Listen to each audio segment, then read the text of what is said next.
You're listening to Rabbi Aryeh Wolbe of Torch in Houston, Texas. This is the Ask Away series on the Everyday Judaism podcast. To have your questions answered on future episodes, please email askaway@torchweb.org. Now, ask away. All right, welcome back, everybody. Welcome back to the Ask Away number 22, the highlight. It's become the highlight of our week. Thank you. We have a full room here. We're so excited to learn together here at the Torch Center. I do have from one of our listeners, our dedicated listeners, Benjamin, I have 18 questions. I'm really excited about this, so we're going to go through them as well. Some of them are similar questions, or they can be answered together. So we are going to hopefully address those as well. But someone is so impatient. No, you're very patient, but so excited to ask us questions. So Bruce, go ahead, please. I don't understand why the spleen doesn't have to be cut open like the liver, since the purpose of the spleen is to store blood. It's a very good question. I don't know the answer. Okay, let's just give a background. To those of you who are just tuning in right now, we previously discussed the laws of salting, which is siman number 36 in the abridged Shulchan Aruch, the Kitzur Shulchan Aruch, and the halacha talks about different parts of the animal's body need to be salted or soaked or rinsed in different ways, and the spleen did not have that requirement like other blood-filled organs to be cut beforehand. I don't know the answer, probably because it gets extracted quicker, or the way it's constructed by Hashem is that it is easier for it to. It's not like the liver or the heart, which are, I guess, it pulls in there. I don't know exactly how the spleen works to give you an educated answer, but I think that the Torah's concern and the halacha's concern is that we don't consume blood. So the halacha wouldn't give us guidance that is wrong or flawed, right? So clearly the spleen is different than the rest of the organs and doesn't require that. My second question is, you keep talking about roasting. Only the liver. Only the liver. Only the liver needs to be roasted. Okay, so you can boil the other parts. Yeah, but only after that's salted, salting after and rinsing, it was soaked etc. and salted and rinsed. Okay, very good. Those were my questions. Okay, Thank you, Rabbi. Thank you so much. You're not going to like me for this. I'm going to love you for it. You're not going to excommunicate me? Never.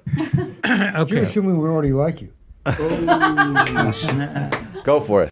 Before I ask my question, let me ask you a quick question. Regarding the history of the Jews, what would you say the golden age of the Jews were before I tell you my question? The golden age was probably King David, King Solomon, when they had the temple. That's the ideal state of the Jewish people, is when we're in our homeland and we have our temple and we're able to serve God with an amazing level of clarity.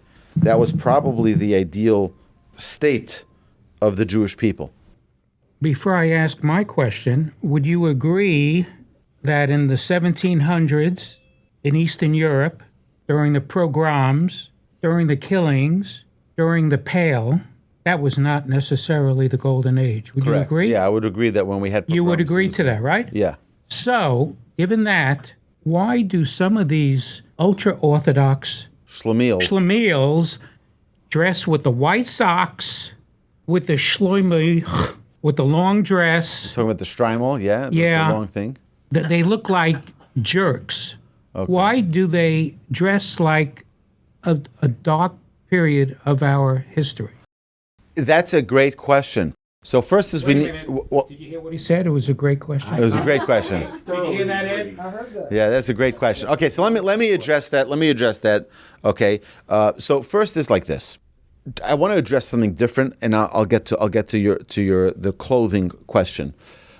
Something that's been nagging at me a little bit recently is this right-wing antisemitism that has reared its head lately. Whether it be Candace Owens, whether it be Tucker Carlson, whether it be others who have started to have really really strong anti-Semitic sentiment coming from their programs, from their podcasts, and their speeches. And to me, it's like, what's going on over here? What's happening here? These are the people who have always been pro-Israel. Suddenly, they're turning against Israel. So I have something I want to share with you that has come to me over Shabbos that I think is correct, and I think it's the message that Hashem is trying to send us. I can't even begin to tell you how many people have told me over the past 8 to 10 months since our president has been elected last November that, wow, the golden age of America is here. This is going to be the best time for the Jews ever. The problem is whether or not that's true, the fact that people feel that way and people don't realize that not having our temple rebuilt in Jerusalem, not having the Jews in our homeland is a problem. We're in exile right now. As comfortable as we feel, we're in exile. We can forget that very easily when we just read the news. And Jews like to feel comfortable. They like to not feel oppression. Jews like to not feel that the nations of the world hate us. Jews like to forget that, and they like to get comfortable. So whether they're in New York or New Jersey or in Los Angeles or Miami, Florida, they like to be comfortable. Hashem doesn't like us comfortable. Hashem likes when we feel uncomfortable. Because when we're uncomfortable, we get closer to Hashem. When we're uncomfortable, that's when we suddenly realize we have to set our priorities straight. Now, just yesterday, a friend of mine walked over to my house, and he's got this big wild beard, more of a hippie type of beard. He's got a long ponytail too, and he lived in Austin for a while, and he just moved to Houston, and he says to me, "You see my beard?" He says, "For 15 years I haven't touched it." 15 years. I said, "Why not?" He said, "Because I love being in control of my life." He says, and this reminds me every day, there's one thing that I'm not controlling. You understand? It's something that I'm not in control of. Okay? I thought I was wondering why he needed to say it to me, but now with your great question, I know why. Ron, you hear this? Now I know why he said it to me. The clothing that we wear is not about history. We're not a people that cares too much about history. Although people give an enormous amount of money, Jewish money, sadly, going to museums. Go to every museum. There's Jewish names all over the place. I have no idea why. Why are we worried about the past? We have to worry about our future. We should be giving it to the schools for Jewish day schools. That's the Jewish future. We should be giving it to synagogues. That's the Jewish future, not the museums. Okay, I'm not telling people where to give their money. That's not the point. The point is, though, is that we need to identify as Jews. In the halacha that we studied in our classes here in the Everyday Judaism podcast, we discussed the importance, the halacha requires us to be different, to dress differently. We're not supposed to blend in. We're not supposed to. Not because we're supposed to be an eyesore. No. Because we are supposed to identify ourselves as being a chosen nation. A chosen nation is different. We dress different, we talk differently, we act differently, we speak differently. Everything that we do is different. Okay? Now, the Hasidic customs of how they dress goes back to their whether it be 100 years ago, 200 years ago, or 300 years ago, he said in the 1700s. Let me explain something, okay? There was a generation that was struggling very, very, very badly with their Judaism. They're talking about even before the Enlightenment, before the Reform movement began in the early 1800s. There were Jews who were struggling. And why were they struggling? They were struggling because they had the nations of the world on one side, hating them. They had, culture that was advancing in a way that they were uncomfortable with. They weren't super educated in worldly things. They were knowledgeable in some of them were knowledgeable in Torah, some of them were not. And the Baal Shem Tov, actually, part of his movement, starting the Hasidic movement, was to save those people. And he said, how do we do that? The first thing we need to do is get them inspired emotionally. Get them emotionally excited. get them to open up their hearts, and then we'll fill them up with Torah. Then we'll fill them up with the intellect of Torah. And it's funny because the Gaon of Vilna was the exact opposite. Give them the intellectual, and then that'll inspire everything else. Okay, but the Elu ve'elu, which is what the Talmud says, they're both the word of Hashem, and they're both fine. Whichever way, I don't care how someone connects to their Judaism, as long as they connect. That's the most important thing. Okay, so now they started, and that's where the shtreimel came from. It came from more of like the Eastern European, or even some in Russia. It was really cold, and they wanted to have something which looked majestic. So they had this shtreimel, and they had the longer coats, which were identifiable as being a Jewish garment. There are some who wear white socks, some who wear the black socks, some who wear long, some who wear short. Everyone has their different style, which is fine because everyone wants to be unique. Everyone wants to be unique, and everyone wants to be special. And that's fine. Judaism has plenty of place for every person to express themselves the way they want within the realm of halacha. It's very interesting that if you look at a pair of tzitzis, the top of it is all knotted. Right, so you have a knot, then you have the strings that circle, right? It's 7, 8, 11, 13, and in between there's 2 knots, each one of those circles. And then it's free-flowing strings. Our sages tell us that the top part, the 5 knots, that's the 5 books of the Torah. It's the 5 books of the Torah. That there's no negotiation. But beyond that, they all flow freely. The tzitzis flow freely, and everyone can express themselves in a unique way. And you have some Hasidic customs that go with not even black. Some have like a gold long jacket up to their knees. That's the Jerusalem Hasidim, the Yerushalmis. Then you have those who have black, and you have those who have it with a velvet collar, and then you have other. Everyone wants to feel special. And each dynasty, and you have hundreds of Hasidic dynasties, everyone has their own way of standing out and being unique, and that's fine, right? We can not like it, so we don't have to dress like that. But here's the amazing thing. We, within ourselves, as Jews, we have to be very careful about not judging other Jews in a negative eye. You know, there was an individual who was traveling on a train, and this guy walks over to him and says to him, "You filthy Jew, look at you." Well, you know, he sees him with his beard and he sees him with his yarmulke. See, he says to him, "Excuse me?" He says, "Jewish? Amish." He says, "Oh, Amish, we love the way you dress. We love the way you are. We love the..." We have to realize that the nations of the world are always going to judge us. The nations of the world are always going to judge us. And the nations of the world may not enjoy the way we dress. They may not appreciate the way we are. But we internally have to recognize that we need to be tolerant of every person around us.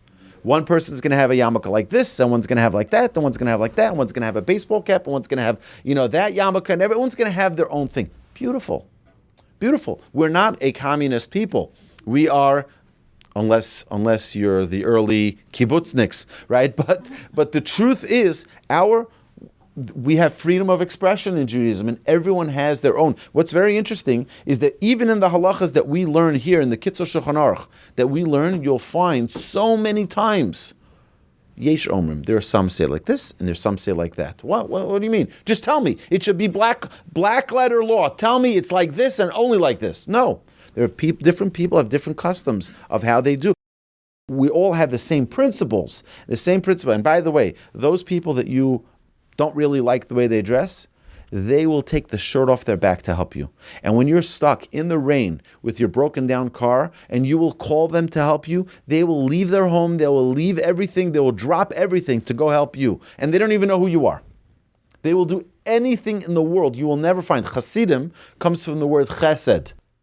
They will literally take the shirt off your back to help you. So I think we need to focus a lot on the greatness of our people. If you want, I'll just give you one more example. As you know, I'm a member of Hatzalah. So I carry this radio, and if there's a call, very few times that there were calls nearby here during a class, but when there was, We turn everything off, and I go because saving a life comes before everything else. But do you know that there are people, I'm not talking about myself, but there are people who will jump out of bed at 3 a.m. They had a long day. They have a wife and kids. They have a job that they need to be at 6 a.m. or 7 a.m. And they'll jump out of bed because someone is in need of medical attention. They'll do everything. They'll stop everything. Those are the same. And you know what? It's all volunteer. They don't charge a dime, not to you, not to your insurance. They don't ask any questions. I've had so many people, I've come to their homes, they're like, how much do I need to pay for this? I'm like, it's zero. Well, what do you mean it's zero? I said, yeah, that's what we are. We take care of each other. We take care of our brothers and sisters. That's what it's about. So I appreciate the question. I do appreciate the question because I think it's important for us to recognize the greatness of our people, that we're all unique and different. We don't have to look the same. We don't have to be members of the same synagogue. We don't have to be members of the same affiliation. But every single Jew has the ability and should have the ability to be unique and express their closeness to Hashem in their unique way. Did I answer your question? I respect what you're saying, but there's a Jewish tradition that I could disagree. Good. Good. Please do. I'm happy that you do. Excellent. Thank you, Ron. Anybody else? Any other questions before I get to Benjamin's questions? 1 second. Let's pass the microphone there. Anna. So we're talking about salting stuff, but... we're not talking about being salty. No, right? no. Okay, yeah, okay. No, but so you mentioned some parts that really don't sound very yummy. You're talking about salting the rectum. Really? Right. Does Right. somebody eat this? I don't know. I honestly don't know. But you never know what someone might want to eat. And when people were very, very poor, they couldn't be. But the halacha still addresses that whether or not it is appetizing. I don't know. But the halacha still needs to provide us with guidance for every part of Like the a animal. just in case. Just yes. Okay. So regardless of its appetite so level. the other thing is, can a brine be a substitute for salting? I think it actually needs to be salt. Salt. It extracts the blood. Brine gives flavor. It puts in flavor. This has to extract the blood. So I don't believe that brine can serve. I think it specifically needs to be salt, and it needs to be a little bit of a more coarse salt when it is salted. Okay, I have an awkward question. Ask away. Okay, so the Asher Yatzar, you say that for flatulence? No, but you do say a person should say Asher Yatzar after they actually use the restroom, and even if someone has they need to go a little bit, doesn't make a difference. Any amount that we exercise the ability to function as a human being is the greatest gift in the world, and reciting that blessing is really a special thing. And if you read the words carefully, it's so powerful. Thanking Hashem for every part of our body that functions properly. It's a special gift. But I do have another question. Sure, go for it, Anna. We've talked about this before, but giving body parts, do I understand correctly? We're okay to give our body parts for donation while we're alive, but once we're passed, it's no longer ours. Correct. Is that correct? That is correct. Yes. So I'm happy you brought that up because I didn't want to forget to bring it up before we were done, so that nobody can have any misunderstandings. While we're alive, if there is an organ that we can give, like a kidney, that doesn't take away our life, that is a mitzvah to give. Regarding postmortem, after a person passes away and they want to donate their organs, it's very complicated in halacha, whether or not a person can do that. After someone, definitely not to give an organ that will end one's life. And in most of these situations, even though they're considered to be, even by law, I believe they keep the organ alive, as harvest it as long as they can, and then once they clamp the blood supply, it is that they are you're done.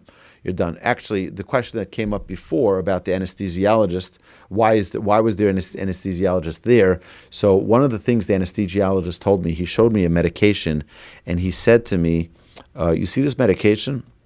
He said, this medication makes your blood into thinner than water. He says, you know that it's an amazing miracle. You know how many holes we have in our body? Pores, and the blood doesn't leave our body from the pores. It's an amazing miracle. That's why? Because the blood is thicker than the holes that we have in our body. And that's why it doesn't just ooze out. He said this makes this medication will make the blood so thin that it will literally come out of the pores. He says that's why they'll only use it on a donor in such a situation. So and it's, don't be shy. We're a friendly crowd. Go for it. It's a silly question. No such thing as silly.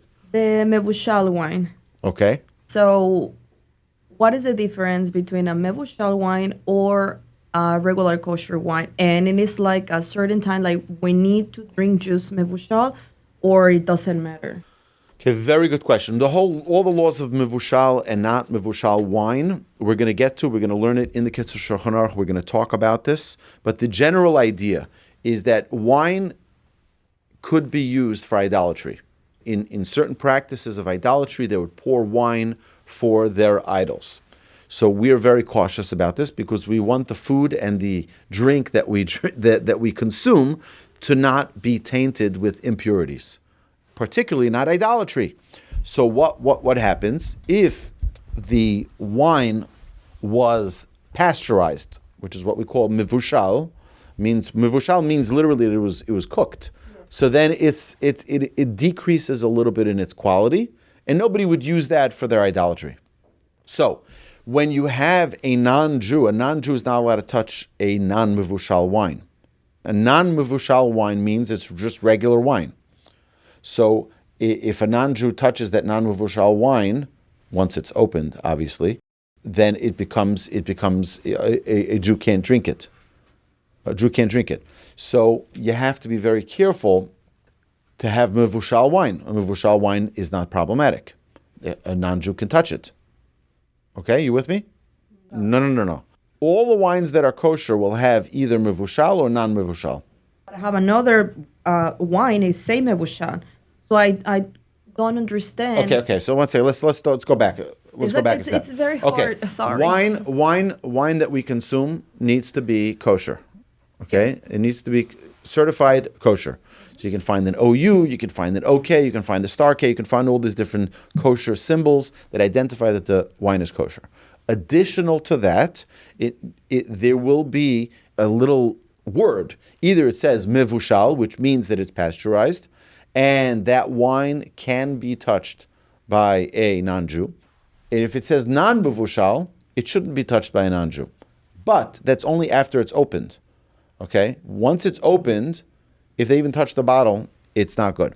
Okay? So, for example, you go to the supermarket, you go to H-E-B, okay? You go to H-E-B and they have a great selection of wines. You go to the kosher butcher, you go to Ophir's, which is the Harova, and they have a very nice selection of wines. That's not being put onto the shelves. It's not being stocked by Jews per se, but it's fine because it's sealed. So even non-mevushal wine, we're not assuming that it was tampered with or played with because it's sealed, and that's why you have that seal on top of it, which locks it closed. And then when you open it, okay. Now, mevushal wine, if it's mevushal, it's fine. If anybody touches it, it's fine. If anybody, all right, deals with it. Even if it's open. Even if it's open, right? So when we had, for example, our torch galas, our torch dinners, we were only able to serve mevushal wines, right? Because it's being served by waiters that are non-Jewish. So they can handle mevushal wine. Non-mevushal, they cannot touch. Okay, so if I invite someone, let's say, to my house, and they are non-Jews, and I have a non-mevushal wine, they cannot touch it. Correct. Because then I can drink. That's correct. It's a good question. I would say that you probably can serve them non-mevushal wine. You can serve it to them, but you have to be careful that if they touch that bottle, you now can no longer use it, right? So It's something to be very, very careful about. And it's a delicate topic, right? Because, you have to know who's able to hear that and accept that and understand that maturely. We're very cautious about people's feelings too. So we have to make sure that we do it in a way that's not going to hurt, insult someone. It's like there are ways to do it that are proper, and there are ways to do it that can be very, very harsh. Yes, and you have to be especially careful when not you to do are a things in a convert. harsh way. Like, for example, you have a non-Jewish family, and it's hard. But now I understand. I cannot share my non-mevushal wine with those people. Right. So only mevushal. I recommend that when you're in a situation like that, the mevushal wines are usually cheaper also. You can find some really nice mevushal wines, by the way. Really, really nice mevushal wines. Okay. But again, because it goes through that boiling process, it lowers the quality a little bit. But today, the Israeli wines, a lot of them are non-mevushal because they want to maintain the quality of the wine. And you just have to be careful when you buy them to make sure that you know what's mevushal, what's not. And when you go to people's homes, and if you bring someone a bottle of wine, you have to make sure you just be careful about what you're buying them. Also, there's another. We can get into this. We're going to get into this later in the halacha. Because I went to someone's house for Shabbos lunch, and then she told me, we just drink mevushal just to be careful. That's and right. I was like, okay, what does this mean? Yeah, right, so right, okay. I kind of understand a little bit, but not quite. So I say, I'm going to ask you. Okay, very good. I hope you understand now. Yes, now I understand perfectly. Yes, thank you. Thank you. Thank you for asking that question. It's not a silly question at all. It's an excellent question. Sorry. Okay. All right. My next question is about Kosher Beracha, the Birkat Hamazon. Yeah. Cup. That only it's for Shabbos lunch or only just for Shabbos night? And if I understand, it's just for men's, right? Or women's too? Well, okay. So here's the thing. Kosher Bracha is the cup that is filled with wine for the recitation of the Birkat Hamazon, the grace after meals. That's done if you have 3 or more men. Right. Now, women can make their own zimun together. So if you have 3 women sitting and having lunch, they can make their own Rabotai Nevarech, like the men do. And they can also use a wine. There's no reason they can't do it on a glass of wine as well, on the kos shel bracha, on that cup of wine. Just to give you an understanding here, what we're talking about, there is not everyone does this, by the way. Not everyone does it. It goes by custom usually. There's some people have the custom of reciting the grace after meals with a full cup of wine. That means the person leading the grace after meals has a cup of wine which they hold till they finish the 4th blessing. Not everyone has that custom. I know that in my family, it's not our custom that we do that. But if you do, it's for all the meals. It's not only for one meal. It's for all the meals, Friday night, Shabbos day, and Suda Shlishit for the 3rd meal. Now, there are some, because you're not supposed to drink. So for the last Seudah too? Yes. Oh, okay. Yes, for the third meal as well. Now, there are people who mistakenly, after the 3rd meal, don't drink the wine because the halacha says that after the 3rd meal, you're not supposed to eat till after Havdalah. So by drinking the wine, and some people save the wine, they'll save that full glass of wine for the Havdalah. They'll just add a little bit of wine, it'll overflow, and then they have their Havdalah. So let me explain. If you have a cup filled with wine for the grace after meals on the Friday night meal and the Shabbos morning meal, then for the 3rd meal you have to drink it as well, because it's part of your meal. If you don't for the others, for example, in synagogue, sometimes in synagogue, most synagogues don't have a meal Friday night, they don't have a meal Shabbos day, they do have a meal for the 3rd meal of Shabbos. In that case, because they don't drink the wine after the first 2 meals, because they don't have the meal there, so then they don't need to drink it after the 3rd, and they can save it for Havdalah. Okay? But yes, generally speaking, if someone's custom is to, it'll be for all meals, not during the weekday meals generally, unless it's a festive meal. Sorry, yes, friends. Next question, go. So can I use the same cup like the men use, or Why not? Why not? But in the same table? Why not? For example, let's say we're eating right now and it's more than 3 men's. Huh? So can I use the same cup, Sure. or it's just for men's? No, the cup could be used by anybody. It's a cup. And you can rinse it out if you don't want to use someone else's cup, right? You rinse it out so that it's clean, and then use the cup. There's no reason not to. Okay. It's not contaminated. Sorry, Okay? I have another question. Yeah, go for it. So at home I have mugs, glass, just to use it for Coffee. yes and everything. It's easier for me. Good. But I have a question. If, for example, I eat meat and I want to drink tea, and I just have dairy cups, can I use the same cup even if I eat? So I don't have it right now. I don't have that problem. I just want to be clear because my mugs are glass. Right. So glass. Yeah, I you know, can but I use. just want to know if I'm at someone else's house, let's say, and Right. that person just have dairy mugs, and I drink, I eat meat. Can I use that mug or no? Okay, you ate dinner that was meat. Yes. Okay, so you're now in the meat category, let's call, right? Yes. They serve you a drink in a mug, right? Tea. Okay. So what's the problem? But those cups are dairy. So I'm no broken any rule I don't believe that would be an issue. Why would that be an issue? because it's dairy and I just eat meat. But it's the glass. No, not the glass. Oh, so like it's the ceramic. Ceramic. Yes, I wouldn't use the ceramic. That's what I'm saying. But like, well, it depends. It really depends. Ceramic, I would not use. Because ceramic holds Exactly. the dairy consistency of it. Yes. Right. What? Right. So it's a question whether or not the glazed or not. So I would use a different one and avoid that challenge. You have plenty of paper cups today, right? And you have glass. Yeah, but it's not. You're saying it's not my house. I understand it's not your house, right? If you can avoid it, that would be It's better. preferable. Yes, definitely. Okay. Okay. Another question. Yes, go for it. So when I light the Shabbos candles, I'm allowed to ask for personal things or not? It's just to be thankful.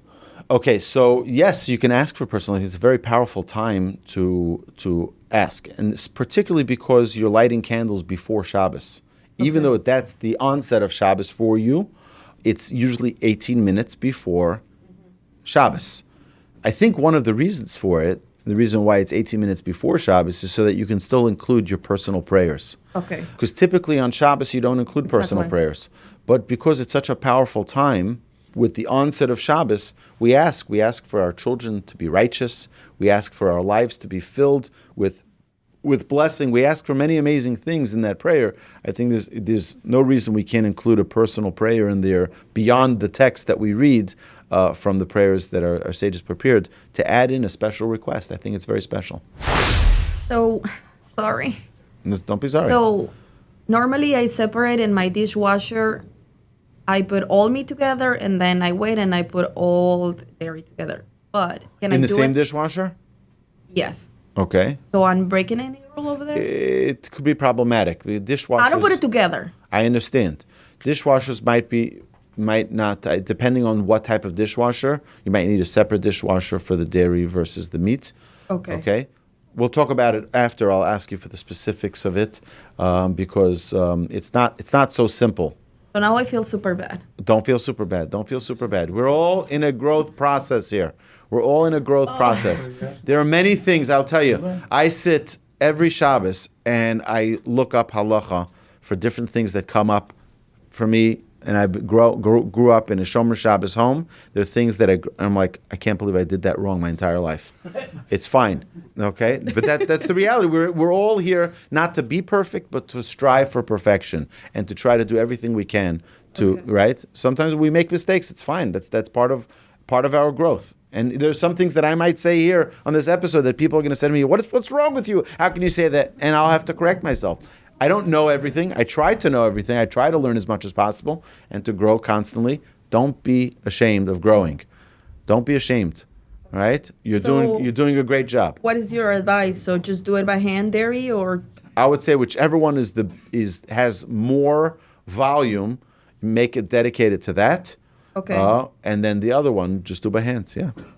All right. I grew up in my home. Growing up, we had only one dishwasher. It was a meat dishwasher, and everything else needed to be done by hand. Yeah. Do they by hand? Excellent questions. Thank you. This issue of not asking for things on Shabbos, isn't Sim Shalom asking for things? Yeah, we're talking about the personal things. We're talking personal. I find it real personal. I want Chaim v'chesed rachamim all day long. But that's general. That's general things. That's general things. We're asking for mercy. We're asking for all of Hashem's attributes to play a role in our lives. Yes, but then we're asking for specific things. Specific, Hashem, can you please heal me? Hashem, can you please get me a job? These are personal things that we don't request personal things on Shabbos. Shabbos transcends everything. Like the way we, I think, visualize Shabbos is Shabbos. We're on the top floor with the king. Like we don't need to. You're there. You have the highest level of closeness. Your neshama's on such a high level on Shabbos that the requests are not necessary. We're just at a higher level of closeness with Hashem.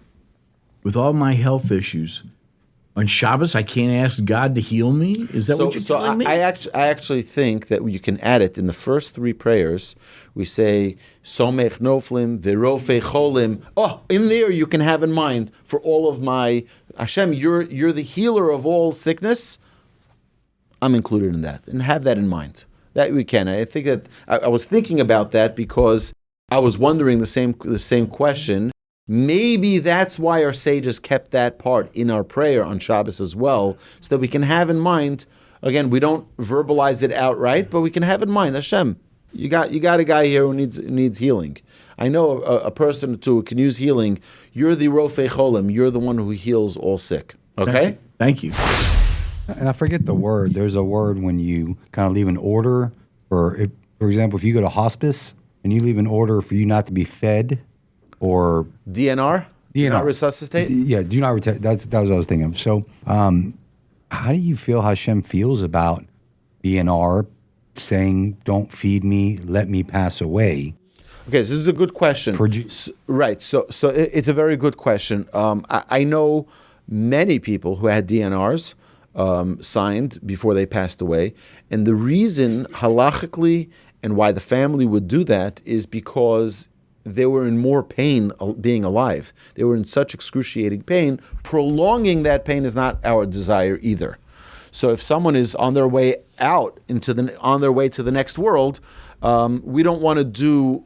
It means there are ways that medically you can prolong their lives. But do you want to do that when they're suffering at such a level?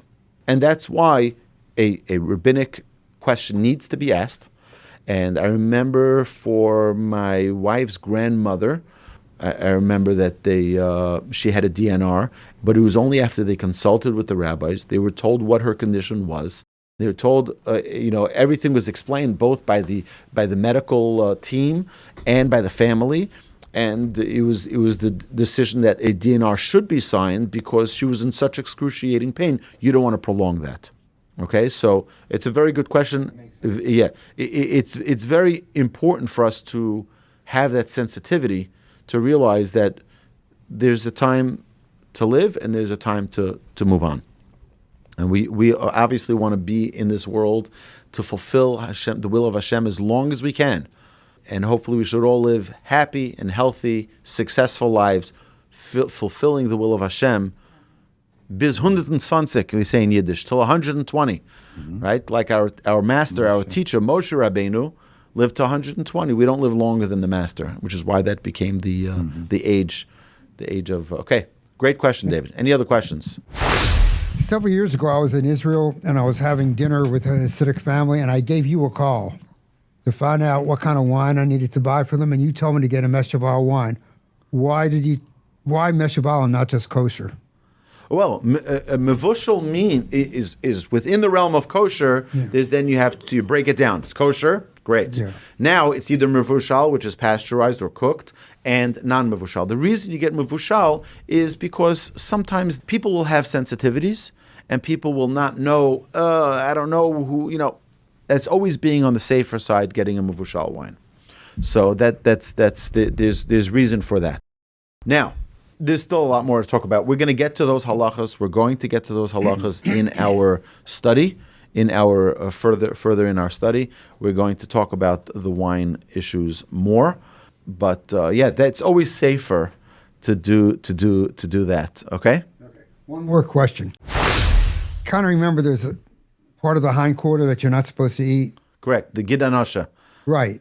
Since you're not supposed to eat it, I assume that does not have to be salted. Correct. Well, it needs to be removed completely. But I don't really know. It's a good question. I'll have to inquire.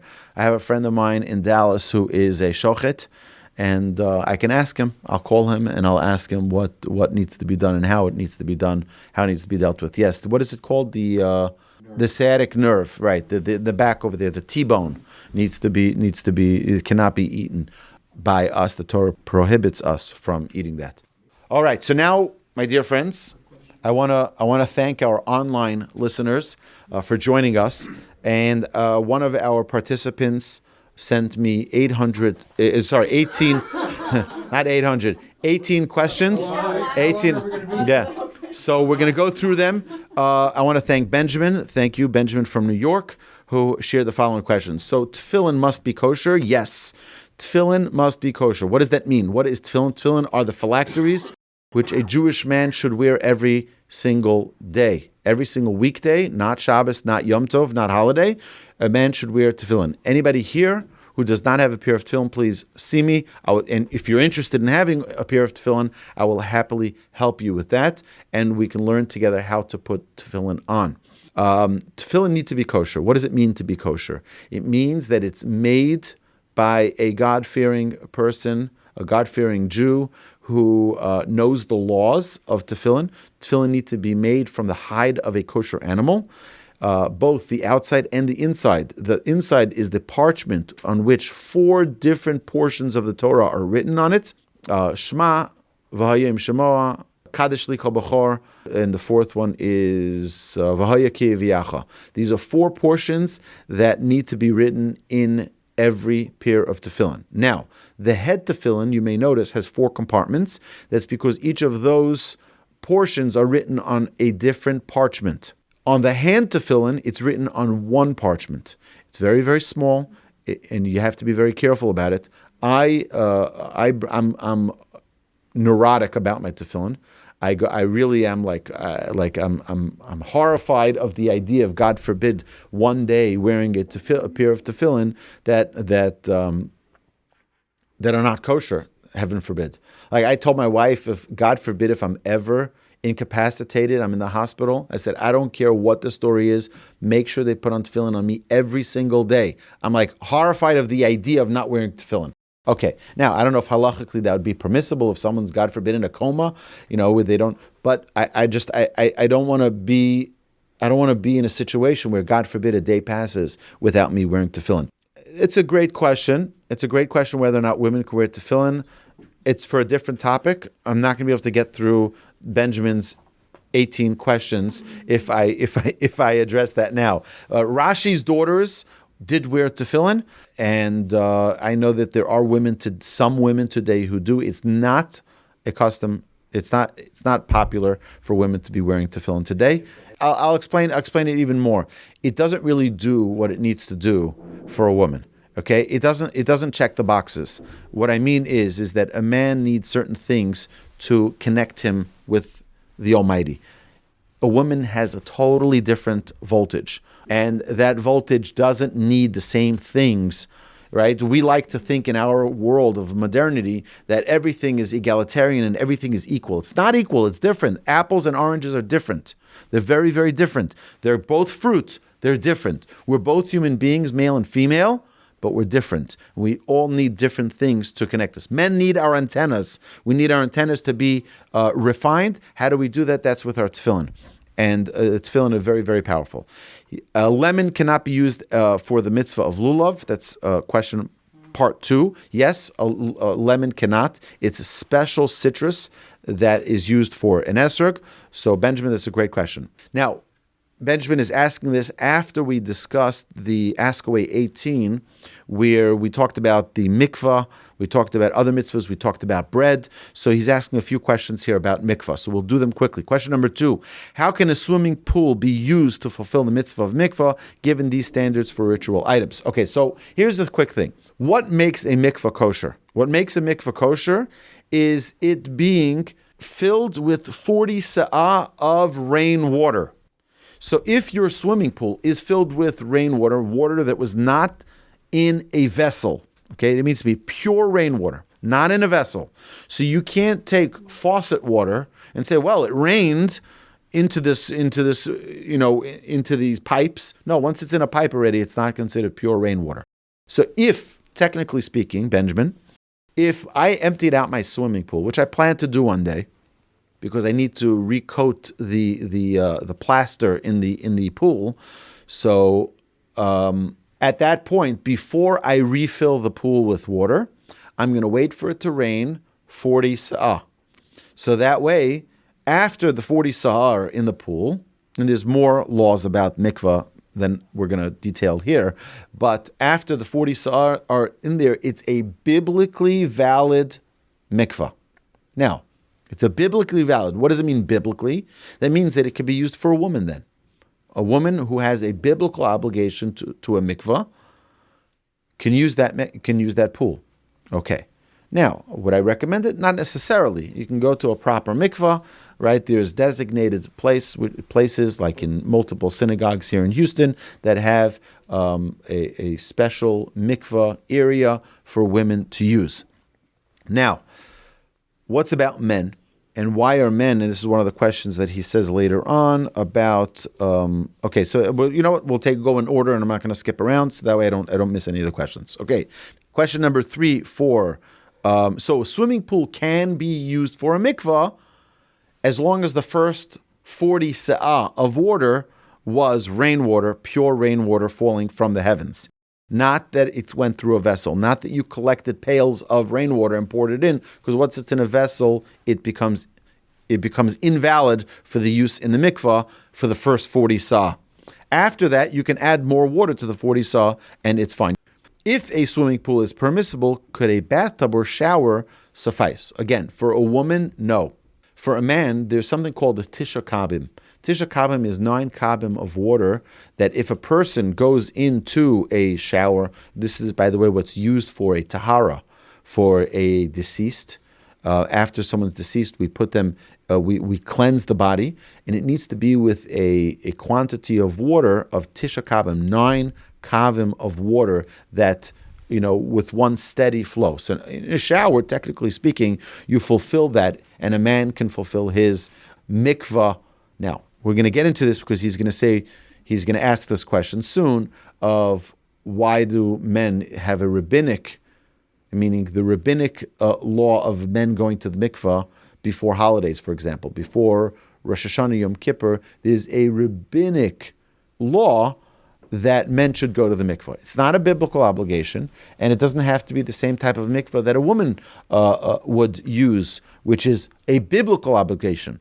Okay, women have, the Torah requires a woman to go to the mikvah. The Torah does not require a man to ever go to the mikvah, unless he's a Kohen before the service in the temple, and someone who got defiled because of certain things, like a tamei mace, someone who came into physical contact with a corpse, right? So there are specific scenarios where a man is obligated to go to a kosher mikvah, but ordinarily, a man does not have a biblical obligation to go into a mikvah. Why not ignore the minimum water volume requirement too if you can go into a bathtub? So then why do we need to have? So if we're using a mikvah as a ritual bath to purify us from any impurities, we want it to be done properly. For a man, it's not a biblical obligation. There's no place in the Torah where it says that a man on a regular basis needs to go. You can fulfill that with your shower. You can fill that with a big bathtub as well. Okay.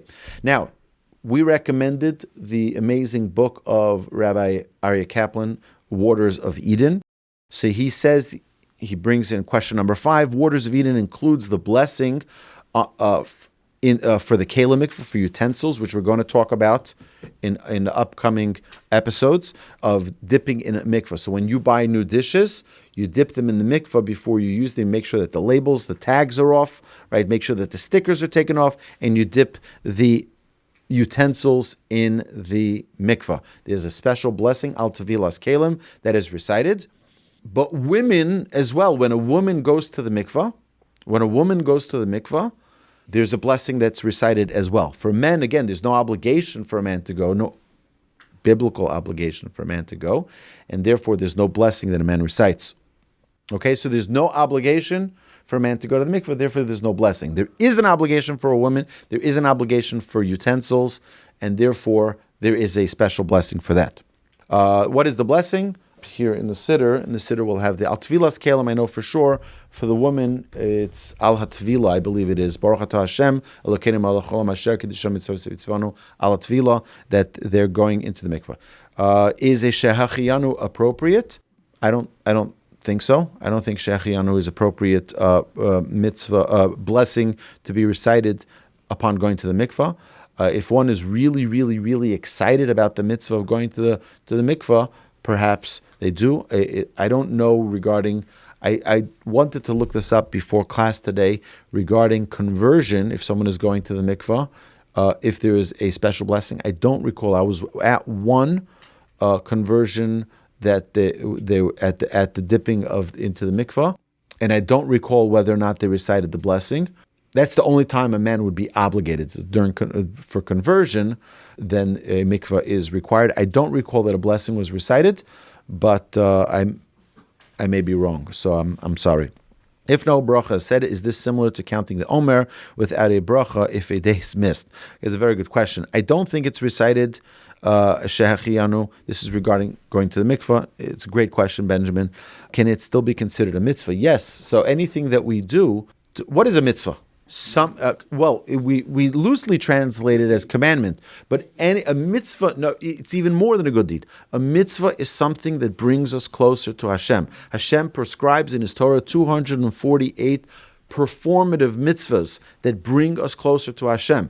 There are many, many, many breakdowns of those 248 commandments. They go into many, many details, but the 365 prohibitions that we have in the Torah as well are tools to get us closer to Hashem and not build barriers between us and the Almighty. So is it considered a mitzvah? Yes, if you're doing this to become closer to Hashem, definitely it's a mitzvah, but I don't believe that a blessing is necessary to be recited. Okay, my wife is currently traveling and is occupied assisting her mother. So I couldn't ask her this. Is the bracha for immersion displayed in the women's mikvah? It should be. Most mikvahs will have a sign. I've even seen it on touring different mikvahs that they had it like engraved in the stone in the wall, the blessing. For men and women converting to Judaism, which bracha is recited? I don't know what bracha is recited. Again, I said this earlier. I don't know what bracha. I have to look into it and get back to you. So great question, Benjamin. We're up to question number 12, so we're almost done. Do they include a bracha for conversion, immersion, or shehachiyanu? I don't know. Again, I'll get back to you on that. Are the brachot the same for both genders? Most likely, but with the proper male-female gender in the blessing. Yes. For a male convert, is a kosher mikvah required? Yes. Or would a swimming pool be sufficient? No. Yes, for a male convert, it needs to be a kosher mikvah and a swimming pool, unless it's a kosher mikvah swimming pool, which is very rare. I know people who did a lot of work to ensure that their swimming pool was a kosher mikvah. It could be used for women, it could be used for men, it could be used for conversions, etc., etc. But again, that you need to make sure that the laws of mikvah are very, very specific.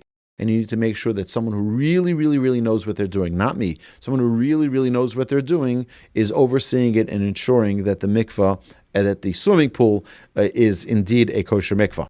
Can a non-Jew, man or woman, fulfill the mitzvah of mikvah like the performance of kibbut av v'em, honoring your father and mother? A non-Jew can perform the mitzvah of honoring their father and mother. Can they also perform the mitzvah of the mikvah? I don't see why not. Why not? They're not obligated to it. A person can do whatever they want. A non-Jew who wants to dip themselves in a mikvah, they call it skinny dipping out there, all right? But it doesn't apply to them. It's a different voltage. Yes, it's fine. If a non-Jew goes into a mikvah, it doesn't violate the mikvah. It doesn't ruin the mikvah status.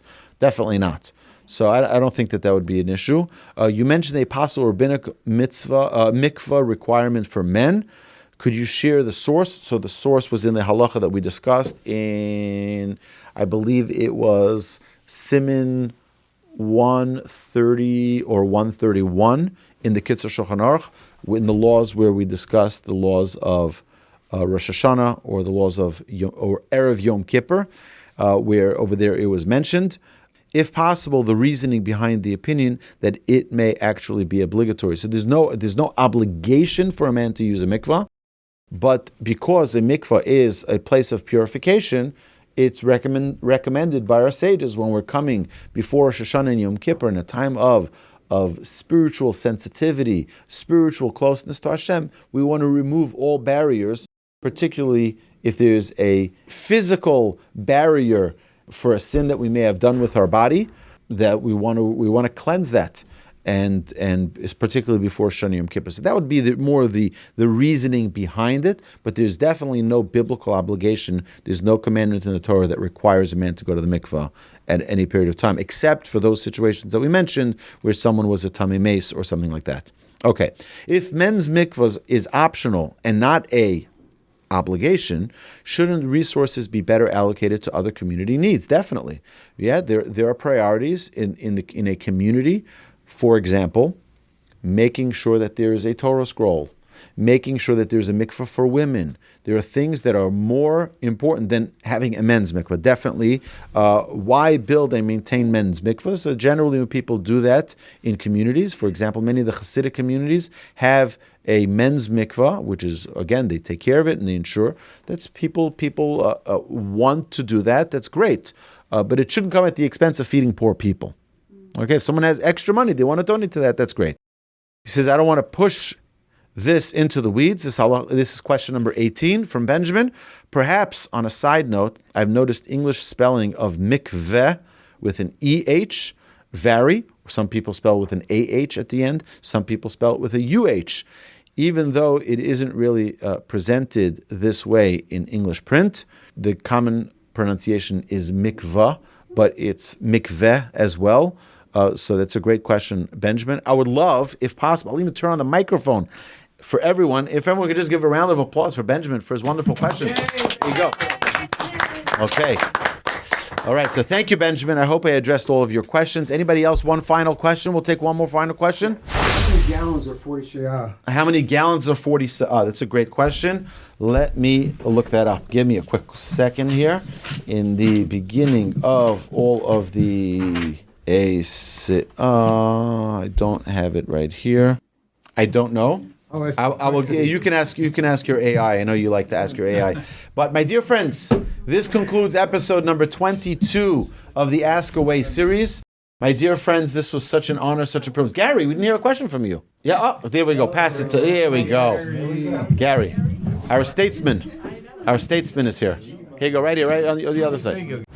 Gary, go for it. I'm sorry to prolong our wonderful learning session. We love this. 613 commandments. 365 don't. 248 do. Correct. Is there significance with 248 and 613? 613. 365, you mean? 365. Yeah. Where did I go wrong? No? You said 361. Okay, 248. The sequence 248 is interesting. 2 times 4 is 8. And then 613, right? Total. Is 10. And then that translates to 1. So I was thinking, wait a minute, 1. Am I kind of going off into the weeds a little bit? I like that. You never know. You might be a reincarnation of some Hasidic master from a previous life. Because they would. I'm sure there's some secret about that, and I like it. I like the way you're thinking. My dear friends, have a magnificent day. I want to welcome Alina into our class. Thank you so much for joining us. 1 second. There's a question here from the online. Let me see. Load it up. Okay, here we go. I believe it is impossible for us to keep Shabbos. Not being Jewish, we have slowly been trying to keep more and more mitzvot in an attempt to become closer to God and hope to convert one day. Are we going about this wrong? No, you're going about it actually correctly. You can keep the Shabbat except for doing one violation on Shabbat. So you can go, and actually my wife has a very, very good story of one of their participants at their house that would come. She was in the conversion process, and it was towards the end of Shabbat, and she forgot to violate the Shabbat, because it says that a non-Jew is not allowed to observe the Shabbat. So she, in middle of the third meal, she jumped out of her seat. She gave a big shriek and she ran to the bathroom, turned the light on and off, and then she came back. So so you can observe everything except for that as a non-Jew. And I urge you to continue your process of growth and connection with Hashem. Okay, now continue. Should we convert and then progress? No. Do your process of growth. I would recommend, though, that you consider coming to be part of a community, because you cannot do this on an island. You really need part of the fabric of a Jewish life is being part of a community. And suburban Jewry did not do good for the Jewish people.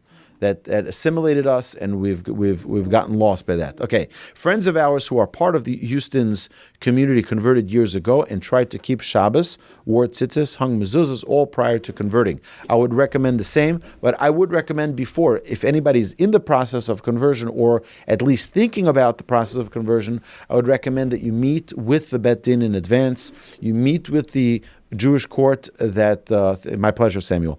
I would recommend that you meet with the Bet Din, which is the Jewish court for conversion, and you talk to them. You get into the process. You get accepted into the process. Have a sponsoring rabbi who will oversee, that you can ask questions to, that you can constantly badger with questions, and that's fine. I'm telling you, I get texts frequently from people sending me, different kosher symbols. Is this good? Is this not good? That's fine. That's normal. I want to share with you just one quick story. There was a woman. We used to have a program called Kosher Month. Part of the Kosher Month program, we had something called Kosher Eaters Anonymous. And, there's Overeaters Anonymous. We did Kosher Eaters Anonymous, and it was a support group for people who were in the process of learning about kosher. Now, I had a woman lead that support group. And it was an excellent idea in retrospect. Why? Because she was new. She wasn't new, but she didn't grow up kosher, and she became kosher later in her life. So she was able to share a perspective that I, in my entire life, wouldn't have had. And one of the questions that someone asked was like, what am I supposed to do when I have questions? She said, what do you mean, what are you supposed to do? You call the rabbi. He's like, I can't bother the rabbi. The rabbi's busy. He says, no, that's what the rabbi's there for. And she said, I have all the rabbis in Houston on my speed dial. And I go one to the next, to the next. He doesn't pick up. He's busy. I call the next one. And I call the next one, because it's important. You have to have a rabbi that you can ask questions to. As a rabbi, I'm telling you that this is a common thing, that people ask questions all the time. And that's the right thing to do. We need to ask questions because we don't always know what to do. I ask questions myself. I don't know, even though I'm a rabbi, there are times I need to ask another rabbi, what do I do in this case? I don't remember the law regarding this. And that's part of the process of growth. We're always in a state of growth as Jewish people. My dear friends, yes, go for it. Go for it. Go for it. Pull the microphone. I understand that we're in a period of fasting on Mondays and Thursdays. Monday, Thursday, Monday. That's correct. Can you just elaborate a little bit on that? Yes. Okay. Dietary sort of. Okay. Very good. Okay. So there's something called Bahab, Beis Hey Beis, which is Monday, Thursday, Monday.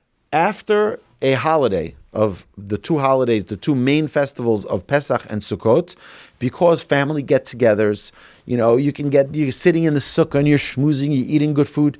You could have sinned by mocking other people, talking negatively about other people. You could have spoken lashon hara, slander, and therefore our sages instituted it's a custom. It's a custom. Many people do it. Many people don't do it. The truth is the halacha brings, I just was learning about it this Shabbos, that it's very uncommon that people do this, and they fast on the Monday, Thursday, and Monday of the next month, which is going to be tomorrow, Thursday, and next Monday, that people will fast. There are people who fast. They'll say special prayers for atonement for the past holiday, in case I said something wrong, in case I did something wrong. But in a general rule, we should always be in a state of atonement. We should always be in a state of asking forgiveness from the Almighty. And yes, the Bahab is very good. I'm impressed that you know about it. You start at sunrise till stars out. I don't know the laws. I was actually going to look into it because I was interested in doing it, because I already do intermittent fasting because of dieting. So I was thinking, man, what's the big deal? So I'll just cut out my coffee and my water if necessary. I believe that it's an actual fast if you accept upon yourself that fast. It's an actual fast, but I'm not sure the violation of the fast would be the same as others. I'll look into it, and hopefully I'll get back to you about that as well. Okay? Yes? It's a great question. How do you reach the Houston Bet Din? I will talk to you after class, and I will share with you the contact information for that. Carlos, you have a question. There you go. Please pass the microphone to Carlos. 77.6 gallons. Okay, that's the 40 okay, 77.6 gallons. Okay, that's not bad. You can round it off to 80. That's not too much. Yeah, it's about 80 gallons. What, my beard? Why didn't I cut it off? Okay, that's a great question. So, as you know, this is my October 7th beard, and this was for the hostages. And why do I still have it? The hostages were released. So first is not all the bodies were released yet. Hopefully they'll be released. But now my wife really likes it. So it's a big, so it's a problem. It's a problem. I don't know what to do, but we'll see. I've gotten good feedback about the beard. A lot of people like the beard, so I'll take your vote. My friends out there, you can take your vote. I'd love to hear from you. All right, 1 second, we can. But I'm saying, if you already have a beard, just have the beard. It's like, Carlos, go for it. Final question here for this week. Correct me if I'm wrong. I remember reading, we can't have blood, but can we have fish blood? Okay, so fish blood be eaten? You know what? I don't know. I think it has to be rinsed. I don't know that it's salted. I don't know that fish is salted, but I think it has to be washed away. I think it's much easier for it to be cleaned in a fish than it is for a chicken. I don't know. I'll look into it. I'll get back to you right away. You have another question right there? Excellent, my dear friends. This has been awesome. Thank you so much. Thank you, Ron. Have a great week, everybody. I'm just reading the comments here. Yes, tefillin is powerful. And again, it's just a reminder, anybody who does not have a pair of tefillin, that wants a pair of tefillin, I will happily help you with one. My dear friends, have an amazing week. You've been listening to Rabbi Aryeh Wolbe on a podcast produced by Torch, the Torah Outreach Resource Center of Houston. Please help sponsor an episode so we can continue to produce more quality Jewish content for our listeners around the globe. Please visit torchweb.org to donate and partner with us on this incredible endeavor.